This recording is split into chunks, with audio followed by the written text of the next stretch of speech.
But I remember one time I was working there and I scanned through a tuna panini and a cup of coffee, and it came to the exact amount that I got paid every hour, like an hour. And it really hit me, and I thought, this is just me serving one customer in an hour, and you think that sandwich and that coffee is worth more than 1 hour of my time. And that's when I really started to dislike the whole society, the workings, when I started seeing it as modern day slavery, basically. So I didn't return back there. I thought, what can I do? Because I didn't have any childcare. My partner left me when I was 33 weeks pregnant because I wasn't having a boy. He wanted a boy, so he went and got somebody else pregnant. So I didn't have much support or anything. So the only thing I could think to do was to find a stay-at-home job. So I thought, what talents do I have? Realised I had absolutely none, but I did have nipples. So I went ahead with OnlyFans, and it worked out very well for me. It really has. It really has. And it's so nice to see how down to earth you are, how kind you are as well.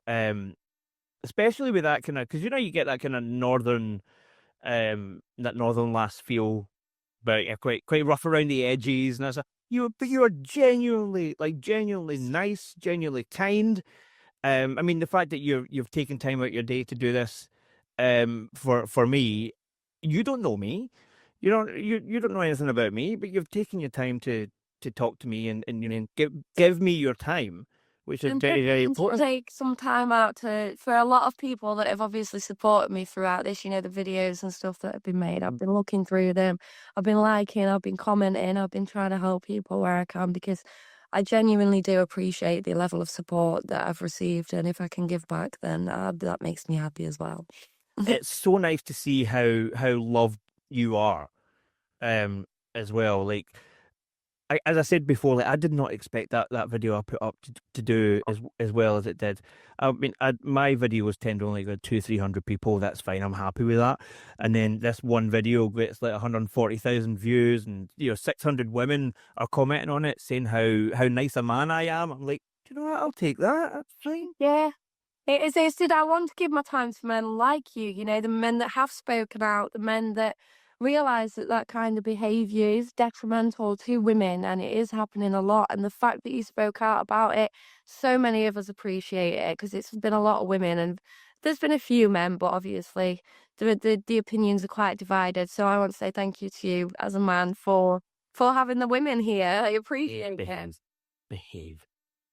Last thing, any advice for any women who are in the situations that you've been in the past? Anything that you can throw out there? The whole point of this, it's called the peer project, right? The whole point, a peer is somebody who is the same as you, the same level as you, somebody who goes through what you've gone through, and there are people out there who may be going through what you've gone through, but you've come out the other side. So is there anything that you can say just to wrap it up finally that you can help some other people who may be in those situations? Yeah, I'd probably say don't take society's word for everything. If you want to make money and need to make money, then the only way that you can do that is by getting up and doing something that you love every single day. That's the only way that you're going to continue to thrive. Try your best to be self-employed and don't be taken advantage of by companies that think they own you and your time and will only give you certain hours of the day. Like, try and do something that you genuinely love and monetize from it. If it's to do with domestic violence and, these toxic relationships, like the person that you think that you're in love with, it's not the person that you are in love with, leave. And try, as hard as it can be sometimes, try and turn every negative into a positive. Always look for the silver lining. Excellent. And on that subject about try to be self-employed and monetize things, producers.thepeerproject.co.uk is my executive producer program. Just putting it out there again. Excellent. Listen, thank you. Genuinely, like, thank you so much for talking to me. I honestly had such a good time chatting to you. You're such a nice person. Like, honestly, like, So are you. So are you. when you imagine people in the kind of industry that you're in, I always imagine that they're quite, I don't know, trying to think of the word now. I'm from the East End of Glasgow, so I've there's a few rough people around my way, and you're nothing like that. You're genuinely, like, you're just a lass out to make some money, you know. That's it. That's it. Same as everyone else. It's brilliant. I'm going to read you just like honestly, and I am going to let you go. I promise. Um, something the other thing that but my sister said about you. I'm going to read exactly what she said. Right. Okay.